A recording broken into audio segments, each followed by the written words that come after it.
మేడ్చల్ జిల్లా Peerzadiguda municipal corporation పరిధిలోని సాయిప్రియ సాలార్జంగ్ కంచె సీలింగ్ ప్లాంట్ లో నిర్మించుకున్న గదులు కూల్చివేతలు జేసీబీలతో పోలీసులు బందోబస్తులతో కూల్చివేస్తున్న మేడిపల్లి రెవెన్యూ అధికారులతో వాగ్వాదానికి దిగుతున్న బాధితులు 30 ఏళ్ల క్రితం లేఅవుట్ చేసిన వ్యక్తులు వీళ్లకు ప్లాట్లను చూపించడం జరిగింది. 1996లో ఇది సీలింగ్ ల్యాండ్ అని అధికారులు చెప్పడం జరిగింది. 118 జీవో ప్రకారం రెగ్యులరైజ్ కోసం 250 ప్లాట్లలో గదులు నిర్మించుకున్న బాధితులు, సంవత్సరాలుగా పోరాడుతున్న బాధితులు గత ప్రభుత్వంలో కేటీఆర్ తో సహా అనేక మంది నాయకులను కలిసిన ధర్నాలు చేసిన పరిష్కారం కాలేదని, ప్రభుత్వాలు మారుతున్నాయి కానీ తమకు న్యాయం జరగడం లేదని, తమ ప్లాట్లకు ఎల్ఆర్ఎస్ మున్సిపల్ పర్మిషన్ ఉందని చెప్పినా వినకుండా కూల్చివేస్తున్నారని, తమకు న్యాయం చేయాలని మేడిపల్లి తహసీల్దార్ కార్యాలయం ముందు ధర్నా చేశారు. కోర్టు పరిధిలో ఉన్న వాటిని కాకుండా మిగతా వాటిని కూల్చివేశామని రెవెన్యూ అధికారులు చెబుతున్నారు.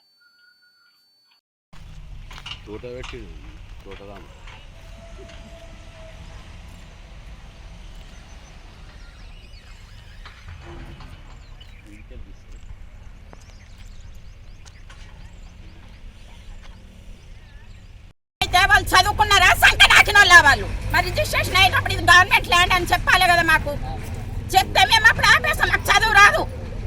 మేము కూలీనాలు చేసుకొని కొనుక్కున్నాం నెలకు 500 పెట్టి.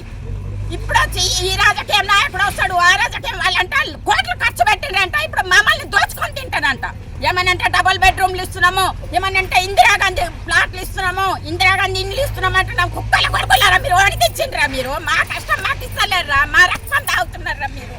మీరు కూడా ఒక అయ్యవ పుట్టిండ్రు. మా అయ్యవ బాధలు మీకు అర్థం కాదా? మేము తల్లిగా మేము 65 ఏళ్ళు ఉన్నాము. ఇప్పుడు ఏ కష్టం చేయాలా? మేము సంపాదించాలి. మేము మిత్రులకు తెచ్చి కట్టినాం. ఇందిరమ్మ ఒక్కొక్క గరీబ్లకు బట్టలు వేసింది. ఇందిరమ్మ ఒక్కొక్క గరీబ్లకు ఇల్లు కట్టించింది. ఆ ఇందిరమ్మ పేరు పెట్టుకొని వచ్చి ఇలా దోచుకుంటారా మీరు? ఇదేనారా మీ ప్రభుత్వం? ప్రభుత్వం అంటే ప్రజలకు తండ్రి లాంటాడు. తండ్రి పాము కదా, తన గుడ్లను తనే తిన్నట్టు ఇంత ఆకలిగా ఉన్నారా మీరు? మరి రక్తం తాగుతారా? 200 ప్రతి మనిషి 200 జాకెట్లు కొట్టినా 5 రూపాయలకు జాకెట్ కొట్టి నేను సంపాదించుకున్నా. నేను మీ లెక్క కబ్జాలు చేసి సంపాదించలేను రా. ఒక్కొక్కడు ఎకరాల కొద్ది కబ్జాలు చేస్తా. వాళ్ళు ఏం చేస్తున్నారా మీరు? వాళ్ళని నిడిచిపెట్టి పుల్లలని నిడిచిపెట్టి ఎలకల మీద పడ్డారేంద్రా? ఇది న్యాయం అవుతుందిరా మీకు? 30 ఏళ్ళ నుంచి మీరు రిజిస్ట్రేషన్ ఆపేది ఉన్నప్పుడు ఆపితే మాకు ఎవరు అమ్మిండో అని గల్లబట్టి గుర్తుకొస్తుంటాం మేము. అప్పుడు ఎందుకు ఆపలేరు? రిజిస్ట్రేషన్ అయినప్పుడు ఎందుకు ఆపలేరు మీరు? మీరు అప్పుడు చదవలేరా? దొంగ సర్టిఫికెట్లు తెచ్చుకొని సింహాసనం మీద కూర్చున్నారా? ఎవరో ఎంఆర్ఓ అని అంట, ఎవరో కలెక్టర్ అంట. వాళ్ళ అయ్య వాళ్ళు ఉట్టలేరా? వాళ్ళ తల్లిదండ్రులు లేరా?